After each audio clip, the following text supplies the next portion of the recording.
ځکه موږ بار بار دا خبره کوو ګوره چې علم زده کوي علم چې علم د قرآن او د حدیث در سره و نو رڼا به درته وي په هر ځای کې په هر ځای کې به درته اسانتیا وي نو دا قسمه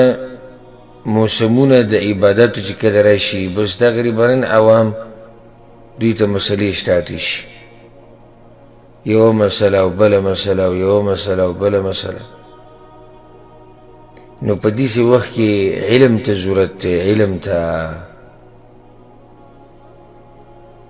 دومره علم چې انسان ته هغه غټ عبادات هغه لازم فرضي عبادات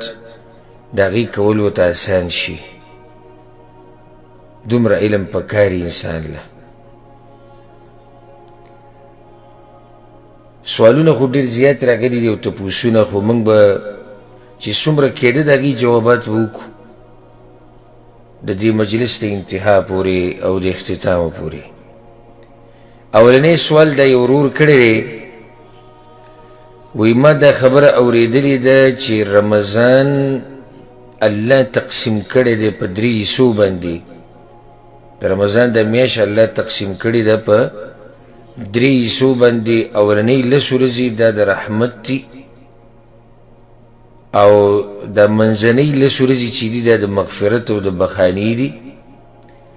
او دا درېمې 10 چې دي یا اخرنۍ 10 چې دي نو دا د اور نه د ازادېدو ورځې دي یو خو ما دا خبره اورېدلې ده او بیا راته وایي دا ویلی شوي دي چې د دې اولنو 10 دپاره به دا دعا وی اللهم ارحمني یا ارحم الراحمین په دې منځنۍ 10 کې به دا وی چې اللهم اغفر لي ذنوبي یا رب العالمین بیا په دې اخرنۍ 10 کې به دا وی چې اللهم اعتقني من النار وادخلني الجنه سوال لري چې دا خبره صحیح ده او که نه دا خبره صحیح ده او که نه او هغه کومې دعاګانې دي چې په رمضان کې ډېرې ویل پکار دي اصل کې دا دویم سوال جوړیږي خو د قرور په دې سوال کې دا سوال نه چې بیا کومې دعاګانې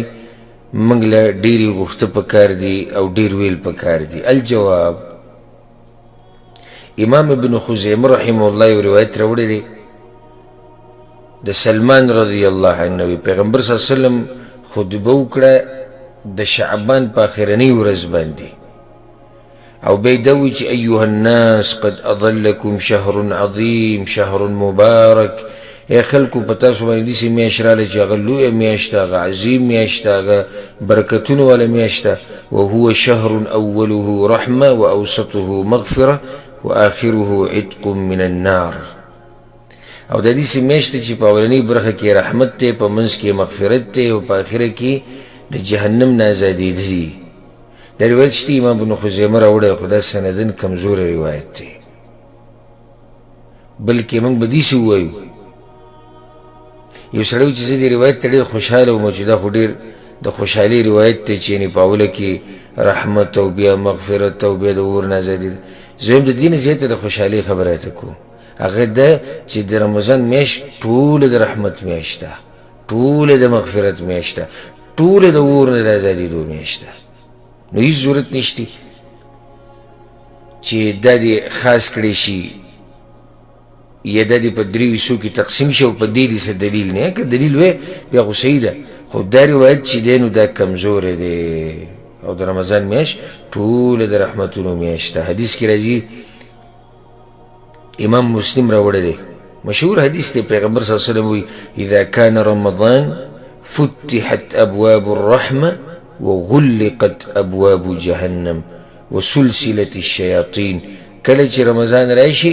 د رحمت دروازې کولاو شي د رحمت دروازې په ټول رمضان کې کولاو دي دا نه چې په اولنۍ 10 کې د رحمت دروازې کولاو دي بیا بندي شو په ټول رمضان کې د رحمت دروازې کولاو دي د جهنم دروازې بندي شوي دي وسلسلت الشیاطین او شیطانان تړلی شوي دي یو بل حدیث کې راځي امام ترمذي راوړی دی د ابو هريره رضی الله عنه پای کې پیغمبر صلی الله علیه وسلم دا وی اذا كان اول ليله من شهر رمضان سفرت الشياطين ومردة الجن اولنی شپه چې د رمضان راشي اولنی شپه نو شیطانان وتړلی شي د دوی هغه مشران هغه ډېر سرکشه هغه وتړلی شي وغلقت ابواب النار او د جهنم دروازې بندې شي یوه دروازې ته هم نه کولاویږي وفتحت ابواب الجنه او د جنت دروازې کولاو شي او یو پکې هم نه بندېږي د جهنم هغه بندې شي یو پکې هم نه کولاویږي د جهنم دروازې بندې شي یو پکې هم نه کولاویږي او د جنت هغه کولاو شي یو پکې هم نه بندېږي او د الله له طرف نه آواز کوونکی آواز کوي یا باغی الخیر اقبل و یا باغی الشر اقصر ای د شر اراده لرونکیا ای د ګناهونو اراده لرونکیا نور بس کا ختم که دا خبره نور قلار شه او ای د خیر غوښتونکیا راځه دا موقع ده دا وخت کوشش وکړه محنت وکړه د دې دپاره مې دا حدیث وی ولله عتقاء من النار وذلك كل لیله او الله خلق د جهنم نه ازادوي وذلك كل لیله او دا هره شپه دا سلسله هره شپه ده نو دې حدیث کې داسې نشته چې دا اخرنۍ 10 ورځې دي بلکې د رمضان په هره شپه کې رب العالمین خلق د اور نه ازادوي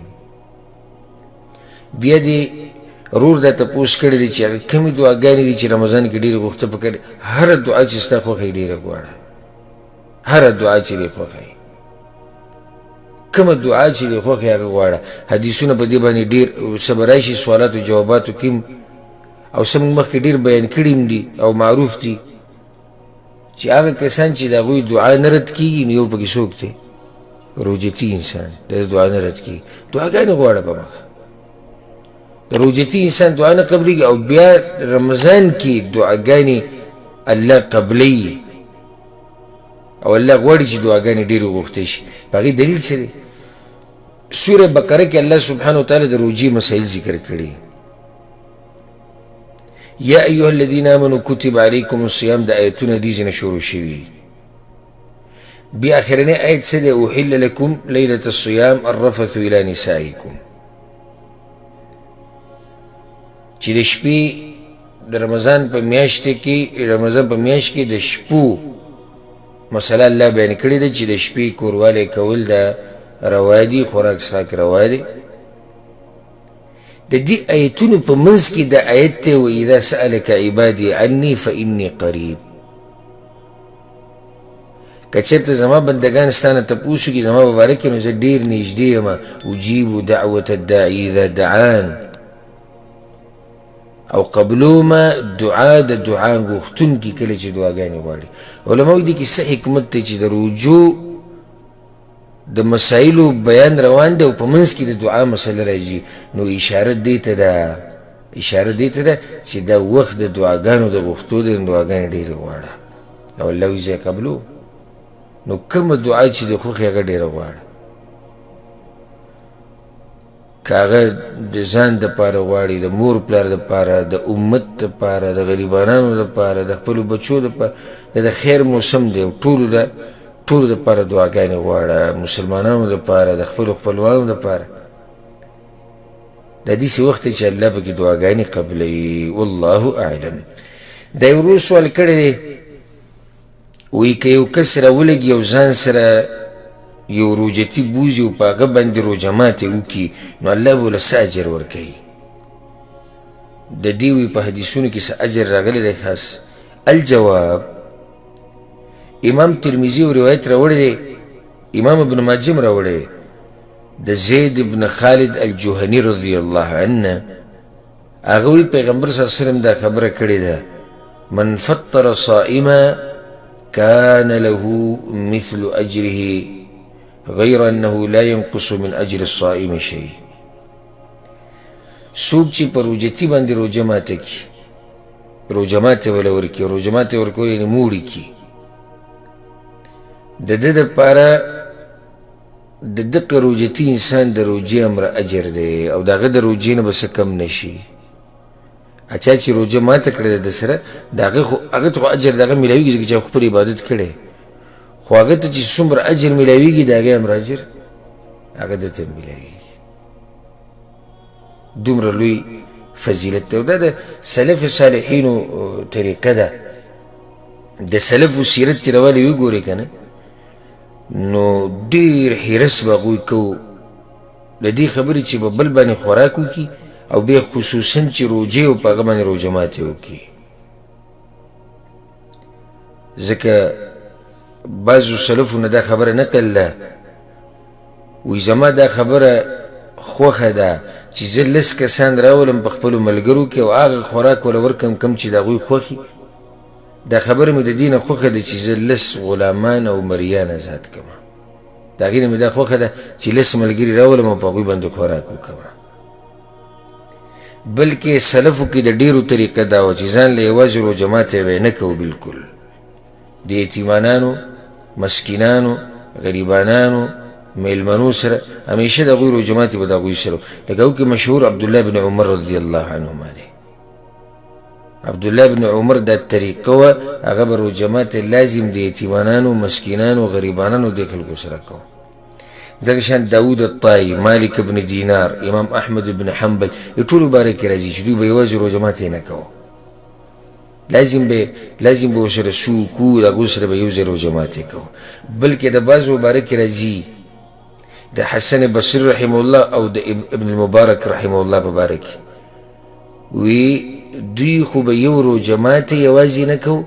لازم به روژه ماتې کې څوک راوستو او بیا به د هغوی خدمت کوو. په دې لوی ځان به میلمنو ته، د غریبانانو ته، د یتیمانانو ته چې څوک به مو هغوی ته به ولاړو او د هغوی خدمت به کوو، یو شی به تقسیمو بل به تقسیمو او دا چې روژه به د دوی مو روژه به دوی نیولې وه خو بیا به د هغوی خدمت هم کوو. دا د سلف صالحینو طریقه وه چې نن سبا ورکه ده. نن سبا دا طریقه ورکه. ها شتي خو په عربو کې شتي، دا خبره اوس هم په عربو کې شتي. موږ لیدلې ده ځکه چې موږ دلته پاتې شوي یو ډېر او په خپلو سترګو هم دا حالات لیدلي. نو عربو کې اوس هم دا عادت شتي چې د دې خبرې انتهایی کوشش کوي چې څوک ما سره روژه ماتې وکړي. د لارې نه دې په زور بوځي. بلکې بعضو تاجرانو خو دا طریقه ده او دا د اورېدو خبرې نه دي. ما په خپلو سترګو دا ځای لیدلی. ما ته چا ووایي یو ځای کې داسې کېږي تحقیق دپاره چې موږ ورلو بعض ملګري نور هم مخکینۍ خبره نو چې موږ هلته ورلو هلته دقې شیان وو چې روژه ماتې ورسره وکړي نو پیسې هم ورکوي سړي له چې ما سره روژه ماتې وکړه او پیسې واله. داسې خلک پکې هم شته. او په دې لارو کوڅو کې به تاسو لیدلي د دوی د ماشومانان ګرځي د روژه ماتې په دې ټیم کې په دې ګاډو باندې دا کجورې تقسیموي او اوبه تقسیموي او په دوکانونو کې تقسیموي او په هر ځای کې تقسیموي. نو عربو کې اوس هم دا عادت شتي او هغوی خبر دي د اجر نه. هر چې زموږ پښتانه دي نو په دې باب کې ډېر شاته پاتې شوي دي. ډېر دا ډېر که زه ډېر هم راکاږم که نه خو بیا راته هم کم ښکاري. ډېر شاته پاتې شوي. چېرته شاذ او نادر که کس نمی چې د هغې خبره نه کوم یعنې ای به کسان به لازم زه د عامې معاشرې خبره کوم. که څوک ماته دا وایي چې نه زموږ کلي کې پلانې ده هلته پلانې ده هلته زه د پلانې خبره نه کوم. زه عامه معاشره یم. عامه معاشره کې دا عادت نشته. تر دې چې جومات ته څوک ځان سره پیکوړې راوړي کلي کې یا څه شی راغلی د هغه هم لاس کې داسې پټ نیولی چې دا بل راته ونه وایي که څوک رانه کجوره ونه غواړي څوک څه ونه غواړي. داسې خلک پکې هم شته. او برید به تاوی را تاوی او وی جی زمونږ جیداد ډېر دی او نیم کیله زمونږ دی او مونږ څوک وایي خانان یو څوک وایي ملکانان یو څوک وایي پښتانه یو او څوک وایي دا یو څوک دا یو او په ټول کلي کې داسې ځوان به نه وي چې هغه دا اعلان وکړي چې بهی په دې جومات کې چې څوک هم روژه ماتې کوي به زما له طرف نه وي. دې ځوانان به میلاو نه شي. داسې په پښتنو کې داسې خانان او ملکانان او مالداره شتي چې د هغوی دومره ځمکې دي چې په ګاډي کې وبکې ګرځي. پیاده پکې څوک نشي ګرځېدی. خو د دغه مالدارو به چېرته ویني چې یو ځای کې خیمه لګولې ده یا یو ځای کې یو څو جوماتونه یې مقرر کړي دي یا یو مرکزي جوړ کړی دی او هلته عام اعلان دا کړی چې دلته څوک هم روژه ماتې د راځي هغه ته به فري روژه ماتې میلاویږي او که څوک پېشمني د راځي نو پېشمنۍ به ورته میلاویږي.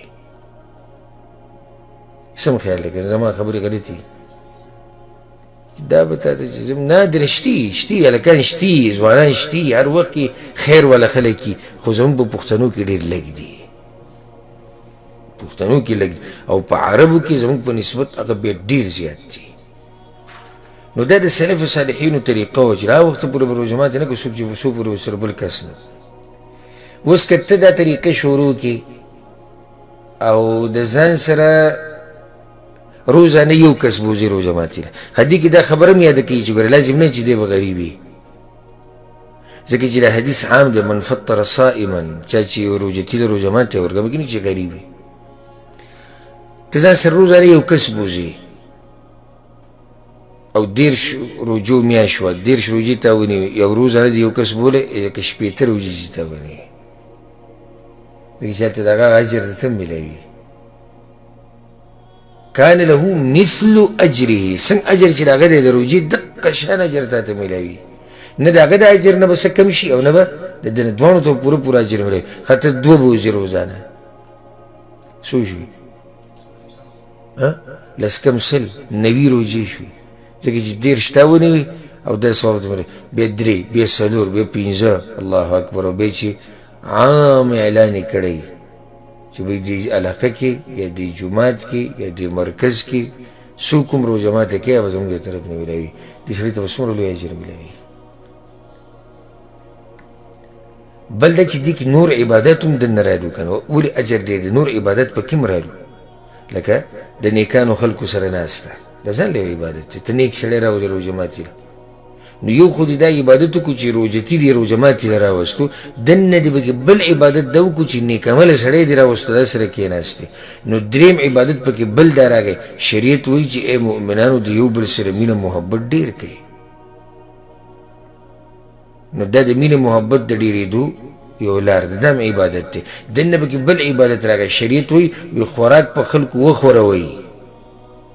عامه خبره کړې ده نو تا خوراک هم وخورو په سړي باندې او روژه ماتې دې ولم ورکو نو دې کې څو عبادات دننه راجمع شو نو زموږ خو د الله نه دا امید دی چې صحیح د دې حدیث کې خو دا اجر بیان شوی خو اجر به د دې نه هم زیاتي ولې به اجر دې نه زیاتي نور عبادت پکې هم راجمع شو نو د هغه نورو عبادتو خو خپل اجرونه دي بیا او سره دا اجر کې نو اجر ښه ډېر دی نو حتی اوسه کوشش پکار دی په دې مبارکه میاشت کې او د دې نه علاوه هم چې کله بوځئ هغې کې نفلي روجې ونیوی شي لکه عامې روژې عرفات روژه راله عاشورا راله یا د میاشتې 3 روجې 14 14 15 او تا ته بعض مسلمانان معلوم وي چې هغوی دا روجې نیسي دوی له اهتمام کوو د روژه ماتې الله به دله اجر درکړي څه پیزي نه او اجر پې ډېر میلاویږي ځکه چې روژه ماتې ته سړی کښېني خو څه چې ته خورې کیدای شي هغه د هغې نه لږ وخوري او حدیث کې راځي معلوم دی تاسو ټولو ته چې د 2 خوراک 4 کې د 4 هغه 8 کې او بیا په دې طریقه باندې ځه او دې بعضو له سترګې وږي غریبانانو که ته ورته څوک مېلمه زموږ ځاله 2 پیکوړې ته بل راولي نو دې غریب نه هیري او په خپله هم بیا څه ونه خوري هغه هر څه پاتې شي خو د اجر هغه نصیب نه وي د غریب بس زموږ د خلکو بیا خصوصا چې مازدیګري کې ورته ووایې چې کله د دوی هغه روژې سر ته ختلي دوی زموږ روژې سر ته کوي چې روژې سر ته ختلي او ته ورته یاره زه یو 2 مېلمانه راولم ځان سره نو که لا پته یې ګزار ونه کړو چې موږ ځان له دغه حال دی او ته راپسې د بهر نه م راولې نور نو سینه پراخه ساتئ د خیر او د برکتونو میاشت ده او زما د دې مبارک ځینه خپلو خویندو میندو ټولو ته دا پیغام مې هغوی ته دی چې کور کې که تاسو پیکوړۍ پخوئ سموسې پخوئ شربت جوړوئ هر څه چې کوئ نو جومات ته تلیږئ یو مرکز هم خواته یو اداره خواته چې هلته خلق را جمع کیږي یا پکې غریبانان یا یتیمانان یا عام خلق هلته لیږئ کوشش کوئ نو که چېرته هر زنانه د جذبه په زړه کې او لیږي د خلکو ته نو څومره لوی شی به ترې جوړ شي او د څومره خلکو ګزاره به پرې روانه شي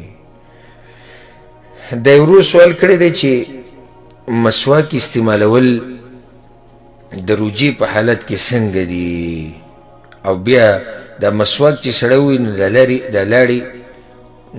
لاړې چې کومې دي دا تېرولی شي او که نه. الجواب مسواک وهل هر ټیم مستحب دي، هر ټیم مستحب دي، که هغه د روجې په حالت کې او که هغه د بوزې په حالت کې، که هغه د ورځې په اولنۍ برخه کې او که هغه په اخرنۍ کې. امام بخاري و روایت راوړی دی، پیغمبر صلی الله علیه وسلم وی لولا ان اشق على امتي او على الناس لامرتهم بالسواك مع كل صلاه. که چېرته دې خلکو ته دا خبره نه ګرانېدی نو ما به د خپل امت ته دا امر کړی وی چې د هر مانځه سره مسواک وایي، لازم کړی به مې وي. امام نسائی حدیث راوړی دی، پیغمبر صلی الله علیه وسلم وی السواک مطهرة للفم مرضاة للرب. مسواک سره خوله پاکېږي، الله پرې راضي کېږي. دا عام حدیثونه دي. نو دې حدیثونو کې دا مسله نشته چې نه سوای د روجې نه. صحیح خبره دا ده چې د روجې په دوران کې هم مسواک استعمالول مستحب دي، جایز نه مستحب دي. ها بعض مولیان زمون په ملکونو کې وایي مکروه دي. ولې مکروه دي؟ څه ناشنا خبره کوي دې سره چې دی د خولې هغه بین ختمیږي او دا بین د الله خوښ دی. نو موږ دا وایو چې مسواک که ته ټوله ورځ استعمال کې په روژه کې بیا هم دا بین نه ختمیږي. ولې؟ دا د معدې نه راځي، دا د خولې نه دی. نو دا خبره د هغوی کمزوري ده. بیا لاړې تېرول جایز دي بلکل. ها که د مسواک نه په دې لاړو کې څه پاتې شوي، لکه د مسواک نه صحیح څه هغه ته مسواک استعمالو هغه جدا شو دی، غاښونو کې پاتې شو یا خوله کې پاتې شو، نو هغه به توکي، هغه به نه تېرې. هر چې لاړې دي هغه تېرول چې دي جایز دي. والله اعلم. دا یو ورو سوال کړی دی چې چا راته دوه دعاګانې رالیږلي دي چې دا د روژه ماتي په ټیم کې ویل پکار دي. نو زه تپوس کوم چې دا دوه دعاګانې شتي او که نه. اولنۍ دعا دا ده اللهم لك صمت وعلى رزقك افطرت. یو خو دا دعا وي چا راته ویلي چې وایه. دویمه دا چې اشهد ان لا اله الا الله استغفر الله اسألك الجنه واعوذ بك من النار. دا دعا شتي او که نه. الجواب دا اولنۍ دعا چې کومه ده ده اللهم لك صمت وعلى رزقك افطرت، دا د مسلمانانو کې ډېره مشهوره ده. اللهم لك صمت وعلى رزقك افطرت. امام ابو داود راوړی خو سندن دا دعا کمزوري ده. اللهم لك صمت وعلى رزقك افطرت دا دعا سندن کمزوري ده. ها د دې په ځای موږ سره بل ذکر شتي که نه؟ بل ذکر شتي امام ابو داود راوړی دی. ها روژه ماتي په ټیم کې ذهب الظما وابتلت العروق وثبت الاجر ان شاء الله. دا موږ سره شتي او دا ښه صحیح سند والا دعا ده، امام ابو داود راوړی دی یا ذکر دی. بلکې موږ دې ورور ته دا وایو چې وی د روژه ماتي په ټیم کې کومه دعا چې کومه دعا دې خوښه یې کوه. که مسنون وی نو مسنون خو دقه ذکر دی ذهب الظما وابتلت العروق وثبت الاجر ان شاء الله. بس دا دویم ذکر چې د ذکر کړی دی اشهد ان لا اله الا الله استغفر الله اسألک، دا خو موږ ته پته هم نه چې کوم ځای کې ده. دا هم هسې بې سنده خبره ښکاري. بس دقه مشهور ذکر به ووایي او نور چې د کومه دعا خوښ یې هغه وایه. حدیث کې دا راځي پیغمبر صلی الله علیه وسلم وی ثلاثة لا ترد دعوتهم. درې قسمه خلک دي چې د هغوی دعاګانې نه رد کېږي. درې قسمه خلکو دعاګانې نه رد کېږي. دا حدیث امام احمد راوړی. هغه درې کسان څوک دي؟ الامام العادل والصائم حتى يفطر. عدل او انصاف کوونکی باچا او روجتي انسان د روژه ماتي پورې چې دې څه دعاګانې غواړي الله یې قبلوي. او دریم مظلوم انسان چې ظلم ورسره وشي. نو هر قسمه دعا چې کې هغه کولی شي ټوله ورځ. ګورئ دلته بله خبره به ذکر کړو. بعضو خلکو د دعا صرف د روژه ماتي سره تړلې ده بس، چې روژه ماتې ټیم شي بس دی به دعاګانې نور دعاګانې نه غواړي نه د روژتي انسان دعا قبلي دی چې روژه ونیسي د سحر نه او د نور ډوبېدو پورې دعاګانې د غواړي که نه ها بیا که روژه ماتې ټیم کې ورسره غواړي نو ځکه چې بعضو روایتونو کې راغلي چې روژه ماتې ټیم کې او بعض علماو دا حکمت ذکر کړی دی وایي دغه ټیم کې انسان کې عاجزي ډېرې او د ډوډۍ ته محتاج او الله ته هغه محتاجي او فقر هغه ښکاره کړی نو صرف د دعاګانې د دې ماښام پورې او روژه ماتې پورې مه خاص کوئ بلکې هر وخت د الله نه دعاګانې وغواړئ روژه ماتې ټیم کې وغواړه مازدیګر کې وغواړه ماسپښین کې سحر هر ټیم چې ته میلاویږي د دعاګانې الله نه رد کوي والله اعلم دا یو روز سوال کړی دی چې په روژه کې سنت اعمال کم یو دي او دا ډېر یو نیم رور یا خور داسې سوال وکړي د هغوی خو دا مطلب وي چې موږ مختصر سوال وکړو خو د هغې جواب صحیح جواب به ډېر اوږد دي موږ به د دې جواب داسې وکړو چې خبره به راټوله کړو په روژه کې سنت اعمال ډېر دي او سنت کارونه یو څو به ترې ذکر کړو یو دا دی چې روژتي انسان به د خپلې ژبې حفاظت کوي او که چېرته څوک ورته کنځلې کوي یا ورسره بدې ردې ورته وایي یا ورسره جګړه کوي نو دی به ورته څه وایي زما روژه انی صائم صحیح بخاري صحیح مسلم کې دا حدیث دی د ابو هریره رضی الله عنه چې روژتي انسان به داسې کوي دغه شان د روژتي انسان دپاره یو سنت عمل دا دی چې دی دې پېشمنۍ کوي حدیث کې راځي په صحیحینو کې دا حدیث د انس بن مالک رضی الله عنه پیغمبر صلی الله علیه وسلم وایي تسحروا فان فی السحور برکه پېشمنۍ کوئ په پېشمنۍ کې څه دي پېشمنۍ کې برکت دی دریم سنت عمل دا دی چې پېشمنۍ دې لیټ کړی شي یعنی سحر راختو ته نږدې دې پېشمنۍ وکړی شي په صحیح بخاري کې دا حدیث دی زید بن ثابت رضی الله عنه د پیغمبر صلی الله علیه وسلم سره پېشمنۍ وکړو او بیا هغوی منزله لاړو خو وایي څومره ټیم و منځ کې وایي لکه 50 ایتونه چې ووایي معنی دا چې سحر ته نږدې پېشمنۍ کړی دغه شان څلورم سنت عمل دا دی په روژه ماتې کې تعدي کول څنګه چې نور ډوب شي روژه ماتې کول د سنت طریقه ده په صحیح بخاري صحیح مسلم کې حدیث دی لا یزال الناس بخیر ما عجلوا الفطر دا هغه وخته پورې خلک په خیر باندې دي چې څو پورې په روژه ماتې کې تعدي کوي او وختي کوي وختي او تعدي دواړو مطلب دی یعنی اولني وخت کې کوي او دا بدعات دی چې ګورئ دا 2 منټه لیټ کول او 3 منټه لیټ کول او پېشمنۍ د وخت نه مخکې کول او روژه د وخت نه مخکې بندول دا ټول بدعت او خرافات دي پېشمنۍ به لیټ کې سحر ته به نږدې کې او روژه ماتې به په اولني وخت کې کې څنګه چې نور ډوب شو بس روژه ماتې به کې د سنت طریقه دغه شان سنت طریقه دا ده چې روژه ماتې کې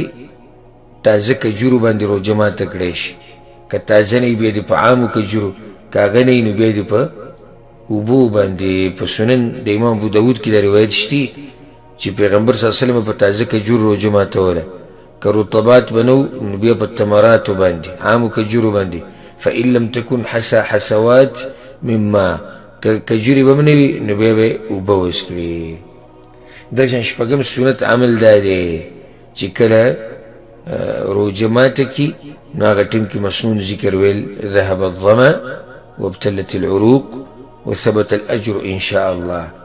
دغه شان یو سنت عمل دا دی چې روژتي انسان دعاګانو له ډېر زور ورکړي او ډېرې دعاګانې غواړي مخکې حدیث ما بیان کوز دی تېر شوي سوال کې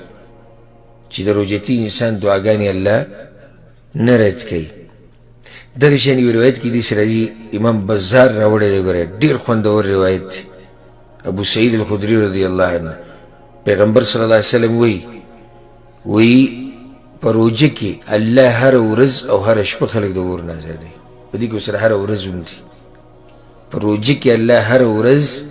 او هره شپه خلک د اور نه ازادوي به دې دپاره مې دا روایت وایي وان لکل مسلم فی کل یوم و لیله دعوة مستجابه. او د هر مسلمان د پاره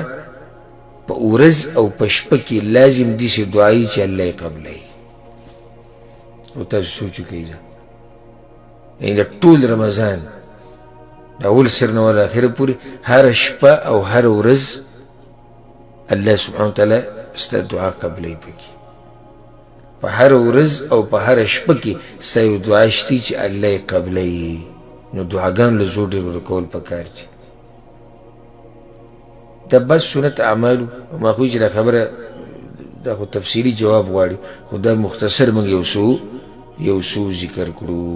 والله اعلم. دا یو ورو سوال کړی دی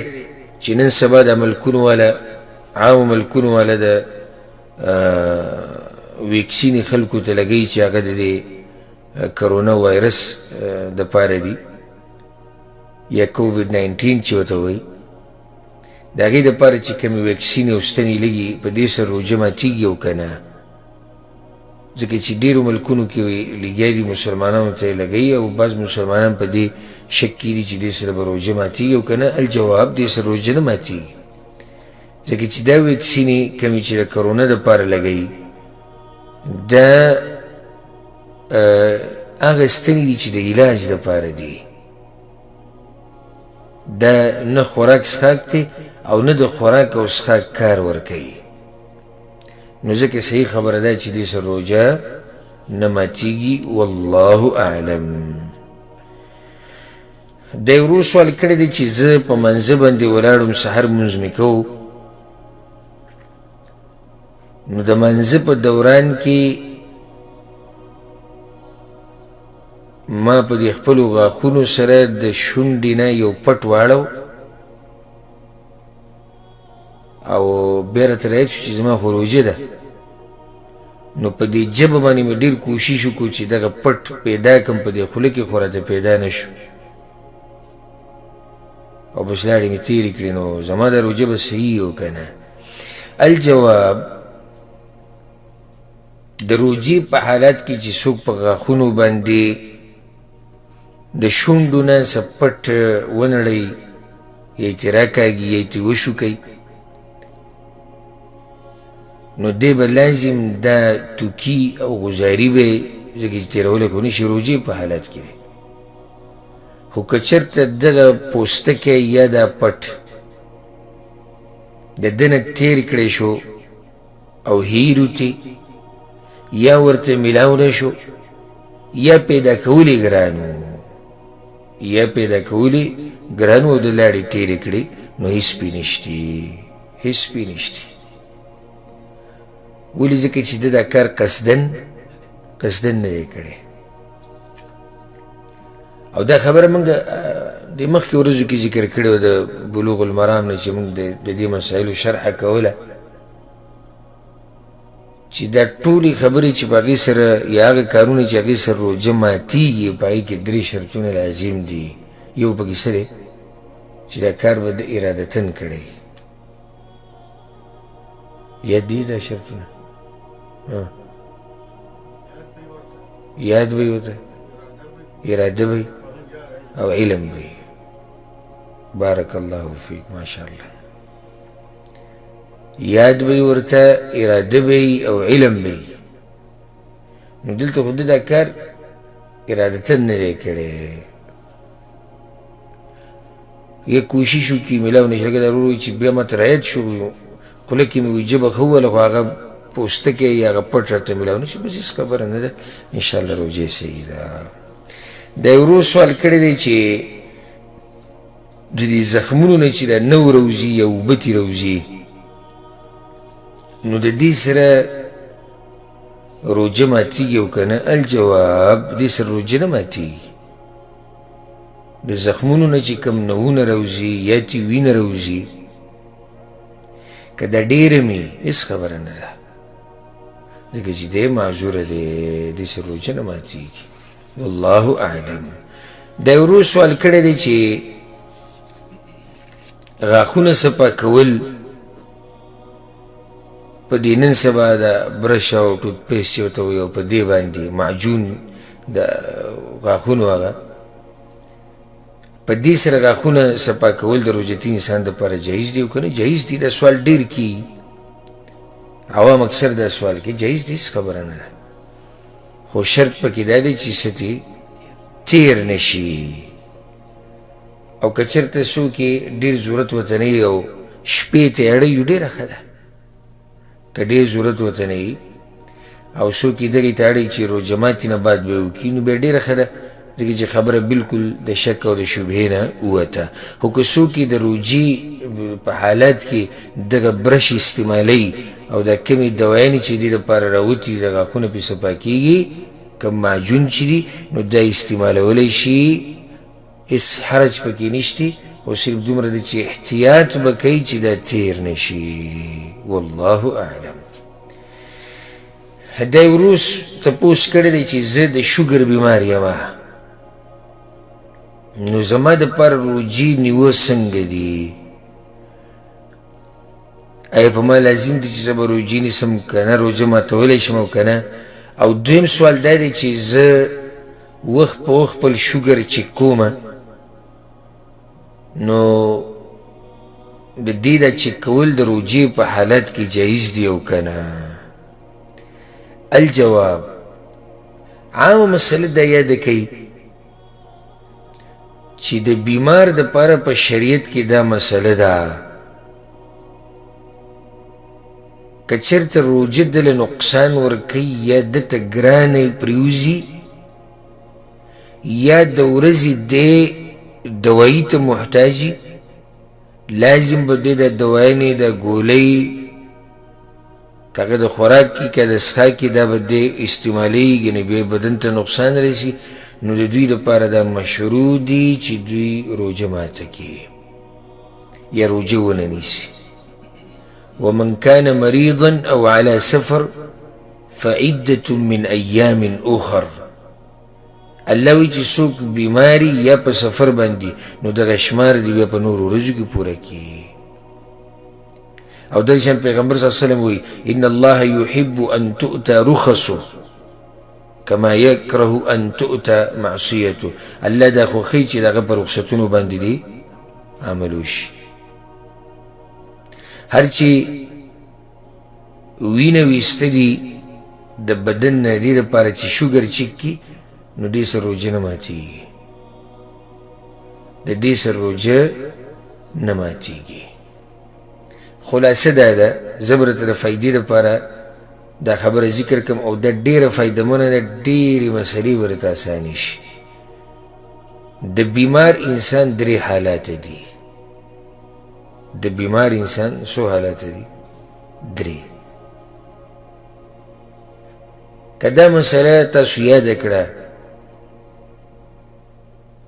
نو د بیمار دا مسله به راته بلکل واضحه شي چې آیا بیمار انسان روژه ماتولی شي او که نه. په دې باب کې د بیمار انسان درې حالات دي. اولنی حال دا دی چې بیماری پې اثر ونه کړي، بیماری پې اثر نه کوي. لکه یو سړی دی زکام پې دی یا په سر یې لږ درد راغی یا په دې غاښ باندې درد دی او داسې نورې بیماریانې، د ده دپاره نه دي جایز چې د روژه ماته کړي. راجح قول دی، د ده دپاره نه دي جایز چې د روژه ماته کړي، هیڅ ضرورت ورته نشته. که الله اجازت ورکړی رخصت یې ورکړی، خو دې دپاره چې ضرورت وي که نه، چا دپاره چې روژه ماته غوری یا روژه نیول ورته ګران، خو دلته خو دغه هېڅ خبره نشته.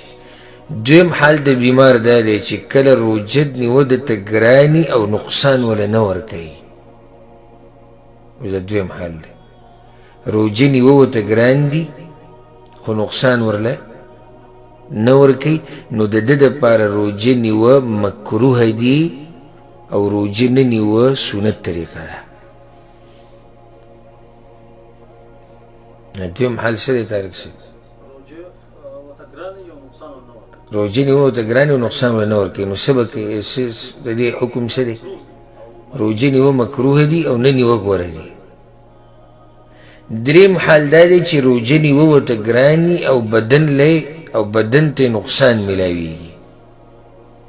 یعنی روجه نیول ورته ګران دي او نقصان ورلم ورکوي. لکه موږ به داسې وایو چې یو سړی دی د ګردو بیمار دی یا شوګر یې په هغه مرتبه کې دی چې که روجه ونیوه بس بدن یې خرابېږي، نو په داسې ټیم کې د ده دپاره روجې نیوه حرام دي. خیال هم دی دې مسلې ته ولې حرام دي؟ بدن ته نقصان رسي او شریعت خو دا وایي چې ته بدن ته نقصان نه ورکړي. ولا تقتلوا انفسکم،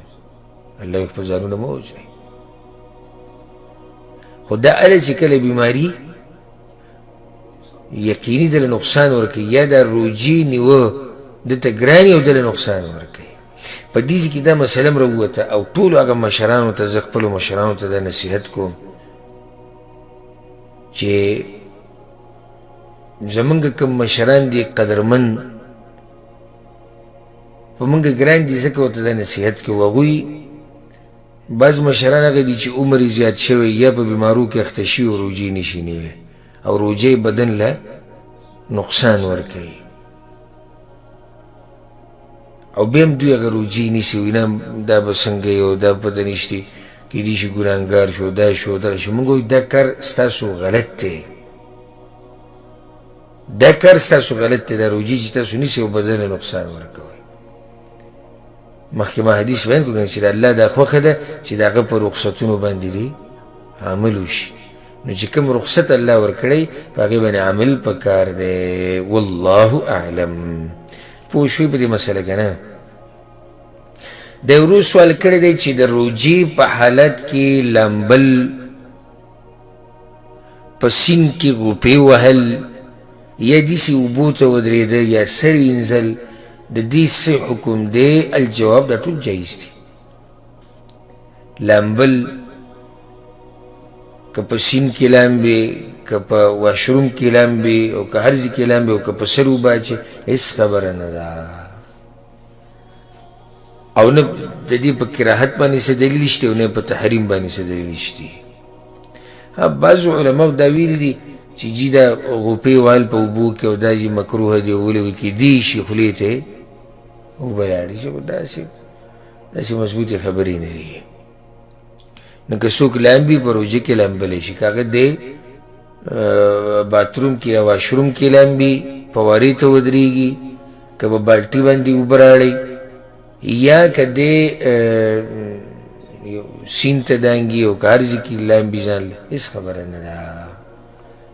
او لازم به احتیاط کوي چې خولې ته اوبه لاړې نه شي، نو دا خو به احتیاط کوي او دا کار جایز دی. والله اعلم. دا یو ورو سوال کړی دی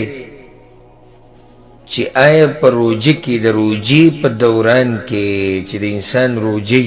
د خپلې ښځې سره سملاستی شي او که نه؟ یعنې د ښځې او د خاوند روجه ده یا داسې ووایو پرې چې مسله ښه واضحه شي د ښځې د روجه نه وي که نه او د سړي روجه ده. دواړو حالاتو مسله زه بیانوم، که د دواړو روجه او که صرف د خاوند روجه او د ښځې نه وي، نو بلکل جایز دي چې دوی د یو بل سره سملي، بلکې جایز دي د روجې په حالات کې د روجې په خوله باندې چې دوی د یو بل نه مزې واخلي، خو چې کوروالي ته خبره ونه رسي. بس دقه احتیاط وکړئ. نور موږ سره حدیث ابولس بغه دوره کې تیر شو، په صحیح بخاري صحیح مسلم کې د حدیث ته د عائشة رضی الله عنها كان النبي صلی الله علیه وسلم يقبل ويباشر وهو صائم. پیغمبر صلی الله علیه وسلم با د خپلو بیبیانو سره مباشرت کوي. مباشرت څه معنا و؟ بدن به د بدن سره لګېدو، کوروالی ته نه دی مراد، ځکه چې کوروالی خو منع یې. بدن به پیغمبر صلی الله علیه وسلم خپل د بعضو بیبیانو د بدن سره لګو ویقبل، او بعض بیبیانې به یې ښکلولې وهو صائم، او هغه به د روجې په حالات کې و. په څه حال کې به و؟ د روجې په حالات کې و. او بیا عائشہ رضی الله عنها روایت کوي چې پیغمبر صلی الله علیه وسلم خپل حاجت لره ټینګونکی و، منع کوونکی و. یعنې دا چې د پیغمبر صلی الله علیه وسلم خپل حاجت په قابو کې ساتو. معنی دا ده که څوک په ځان یریږي نو هغه له بیا نه ده پکار. ها یو سړی ته پته ده چې زما شهوت، زما حاجت زما په کنټرول کې دی او خبره کوروالي ته نه رسي، نو به هېڅ خبره نه که دی د دې ښځې نه هر قسمه مزه اخلي هغه ترې اخیستی شي، هېڅ خبره نه ده. یو سړی وایي یاره دا څنګه روژه ده او دا ده او دغه. نو پیغمبر صلی الله علیه وسلم څه وویل؟ په تاسو ټولو کې زیات تقوادار هغه زه یم او تاسو ټولو کې وي د الله نه زه زیات یېرېږم. نو هغه د تقوادار هغه امام د هغه دا حال دی چې د روژې په حالت کې خپلې بیبیانې ښکلې کړي هم دي او د هغوی سره بدن میلاو کړی هم دی، لګولی هم دی د هغوی سره بدن، خو د کوروالي نه به ځان لرې ساتي. والله اعلم. دا ورو سوال کړی دی چې د روژې په دوران کې خوشبو استعمالول جایز دی او که نه؟ الجواب بالکل جایز دی. خوشبو استعمالول جایز دی، که هغه د ورځې په اولنۍ حصه کې او که هغه په اخرنۍ حصه کې، او که دا خوشبو هر قسمه وي، که دا لوګی بخوري او که دا تیلي او که هر څنګه وي. خو صرف دومره ده چې دغه لوګي والی چې خوشبو کومه ده د دې د راښکودو نه ځان ساتل پکار دي، د دې د راښکودو نه ځان ساتل پکار دي، ځکه چې کیدی شي د دې بعض هغه اجزا چې هغه محسوس دي او لیدی کېږي هغه دننه د پوزې په لار باندې معدې ته لاړ شي، نو دې کې احتیاط پکار دی. نور هر قسمه خوشبو استعمالول او بینول داسې دي جایز دی. دا یو ورو سوال کړی دی چې چا دا خبره کوله چې د روژې په دوران کې به روژتي انسان نوکونه نه واړه کوي او دقې شان د نامه نه لاندې ویښته دا به نه لرې کوي. دا خبره صحیح ده که نه؟ الجواب نوکونه واړه کول او د نامه نه لاندې ویښته لرې کول نه شریعت تا ته د دې تیزي در کړې ده چې د روژې په دوران کې کوه او نه یې ترې منع کړې ده. یعنې د روژې سره هېڅ تعلق نشته. لنډه ده چې د روژې سره هېڅ تعلق نشته. روژتي انسان ته خو دا ویلی شوي دي چې ته د خوراک نه ځان لرې ساته، د څښاک نه ځان لرې ساته، د کوروالي نه ځان لرې ساته. دا قسمه خبرې ورته، خو دا خو یو ځای کې شریعت نه ده قولي. دغه شان شریعت ورته دا ویلي چې ځان د ګناهونو نه لرې ساته چې د روژې د اجر دې کم نشي. هر چې نوکونه واړه کول دي، د نامه نه لاندې ویښته دي، دا خو د فطرت هغه کارونه دي. که څوک یې د روژې په حالت کې کوي هم جایز دي، که څوک یې د روژه ماتي نه بعد کوي هم صحیح ده، د دې دغې سره څه کار نشتي. والله اعلم.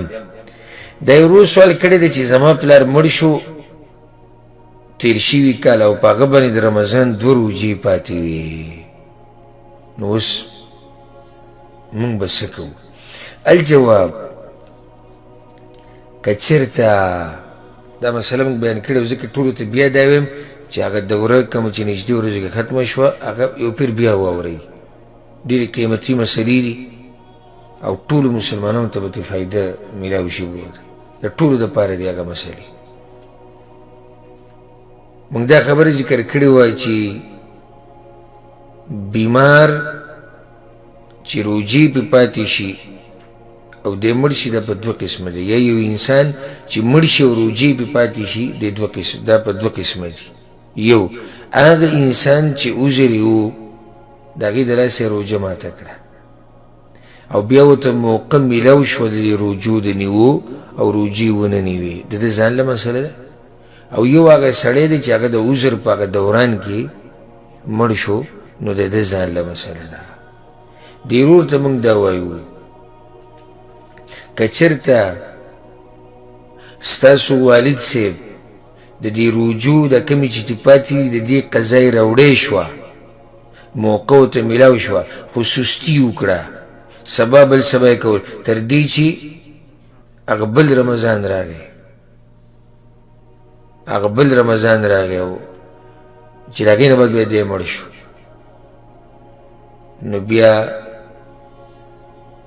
طریقه دا ده چې په دې خپلو خپلوانو کې به یو کس د هغه د طرف نه د 2 ورځې روژې ده ونیسي اگر که دې مسلو کې د علماو اختلاف وي خو موږ خلاصه ذکر کوو متفق علیه حدیث دی من مات وعلیه صیام صام عنه ولیه څوک چې مړ شي او په هغه باندې روژه پاتې شي نو د هغه خپل خپلوان دي د روژې ونیسي د هغه د طرف نه او که چېرته د ده د طرف نه پکې څه سستي څه افراط څه نه شي بیمارو 2 ورځې روژې ونه نیوي د رمضان او هغه بیماري پې وا تر دې چې څه شو مړ شو نو په ده باندې هېڅ نشته لکه دې ته موقع نه میلاو شوې او په دغه اولني حال کې په خپلوانو باندې دا دي چې د هغه د طرف نه څه وکړي روژې ونیسي یا بعض علماء قول مطابق هغو ته اختیار دی که روژې نیسي او که روټۍ یا خوراک ورکوي د روژې په بدله کې دواړه جایز دي والله اعلم دا یو ورور سوال کړی دی چې زمونږ یو خپل دی او هغه د زړه بیمار دی او د زړه معمولي حصې کار کوي نور زړه کار نه کوي بیکاره دی او هغه ته ډاکټر داسې دوایي لیکلې ده چې هر 4 ګنټې بعد به دا دوایي لازم خوري نو آیا د ده نه روژه ساقطه شو که نه الجواب بالکل چې ساقطه ده کې شک نشته د ده نه روژه ساقطه ده او د هرې ورځې په بدله کې به یو مسکین له خوراک ورکوي د هرې ورځې په بدله کې به یو مسکین له خوراک ورکوي بیا دا د ده مرضي ده دا مې یو طریقه تاسو ته ذکر کړم که څوک داسې چل کوي چې دې کې شرط دا دی چې ورځ به تېره شوي هله به هغې دغه ورکوي یعنې د هغه ورځې نه مخکې نه شي ورکولی د هغه ورځې په بدله کې یا د هغه ورځې یا په هغه ورځ یا د هغې نه بعد خو د هغې نه مخکې خوراک نشي ورکولی لکه اوس یو سړی دی روژې نشي نه او د شعبان په میاشت کې 10 مسکینانو له خوراک ورکوي صحیح ده ولې نه صحیح عبادت له راغلی دی نو طریقې دا ده چې یا خو ورځ په ورځ ته غریب له خوراک ورکوي او یا داسې وکړي چې په اخره کې دا ټول غریبانان را جمع کړي که هغه 30 دي که یو کم 30 دي یا که کم وي د دې نه دا را جمع کړي او دوی له په یو ځای روټۍ ورکړي دا هم جایز دي والله اعلم او الله سبحانه وتعالی د دې بیمار له او ټولو بیمارانو له دې الله شفا ورکړي څومره بیماران چې د مسلمانانو دي رب العالمین د هغوی له روغ صحت ورکړي او په دې مبارکه میاشت کې دی الله سبحانه وتعالی دا وبا او دا بیماری د کرونا ده او د وایرس ته الله ختم کړي خصوصا زموږ په ملکونو کې بیا دې بیماریو ډېر زور کړی نو الله سبحانه وتعالی دې هلته چې کوم بیماران دي په هغوی د الله خپل خاص رحم وکړي او په دې مبارکه میاشت کې دی الله سبحانه وتعالی هغوی له روغ صحت ورکړي او کوم چې د دې بیمارۍ د لاسه مړه شوي دي رب العالمین دې هغوی وبخي او الله سبحانه وتعالی دې ورله د شهادت مقام ورکړي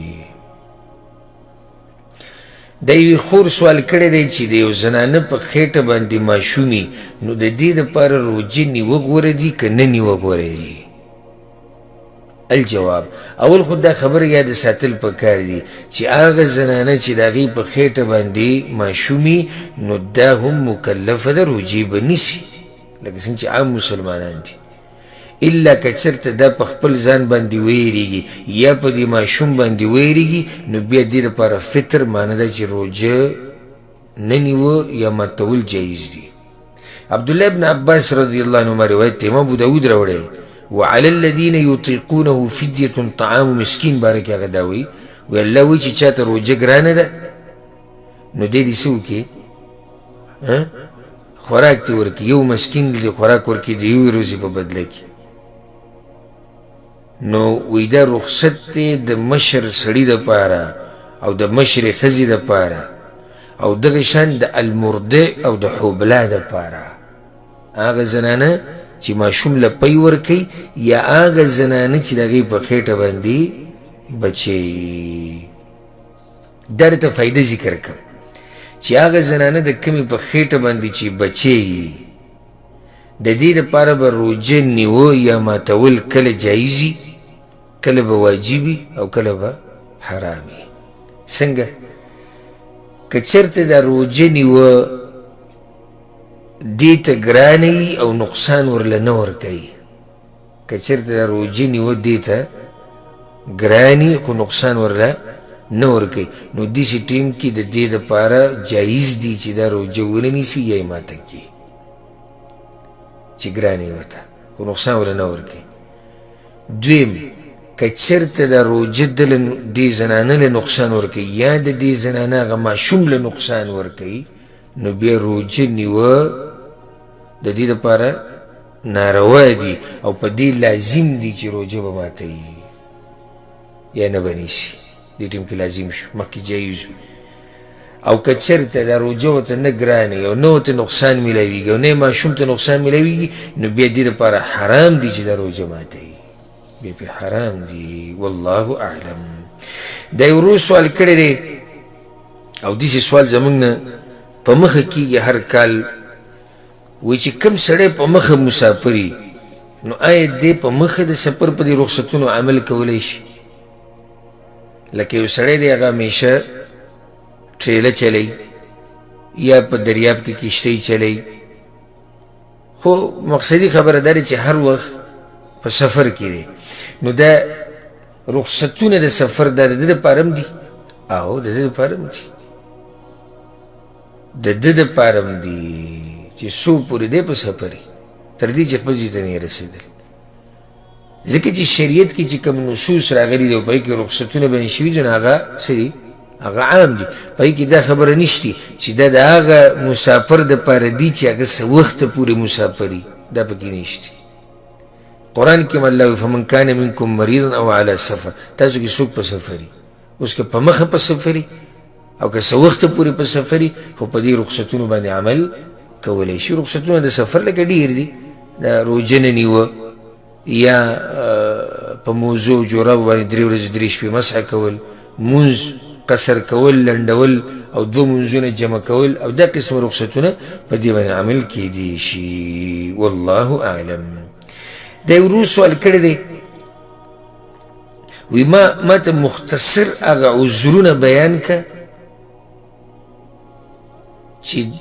د هغې د لاسه یو انسان له دا روا کېږي چې دی د روژه ونه نیسي. یعنې هغه کم عذرونه دي چې د هغې د لاسه د یو مسلمان دپاره دا جایزي چې دی روژه ونه نیسي. 6 عذره دي، دا مختصر یاد کوي. 6 عذره دي. اولنې المرض، بیماری عذر دی، سره د هغه تفصیل نه چې هغه موږ په نورو ځایونو کې هم بیان کړی دی او لږ ساعت مخکې هم بیان شو. ځکه چې بیماري به په څو قسمه ده؟ په 2 قسمه ده، یوه وقتي طور او یوه اوږده. وقتي طور بیماري روژه دې نه نیسي او بیا به وروسته قضا راوړي. اوږده بیماري چې ښه کېدو امید نه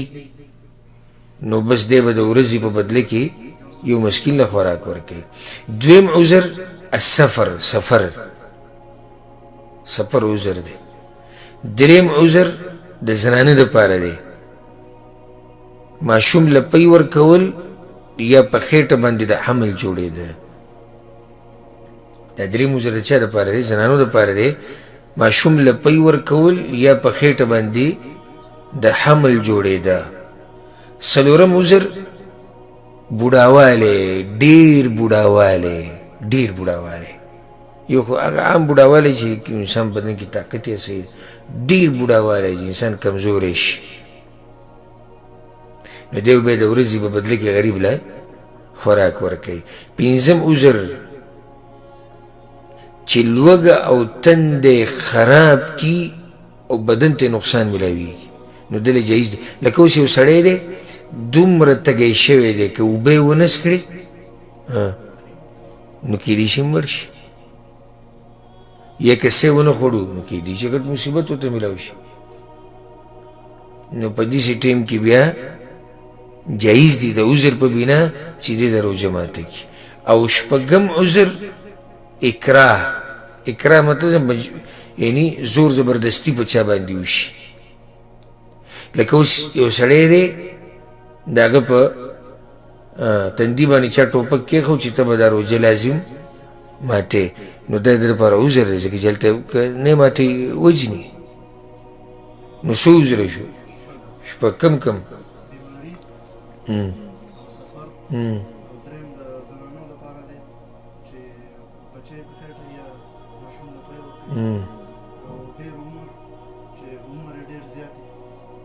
ډېر بوډاوالی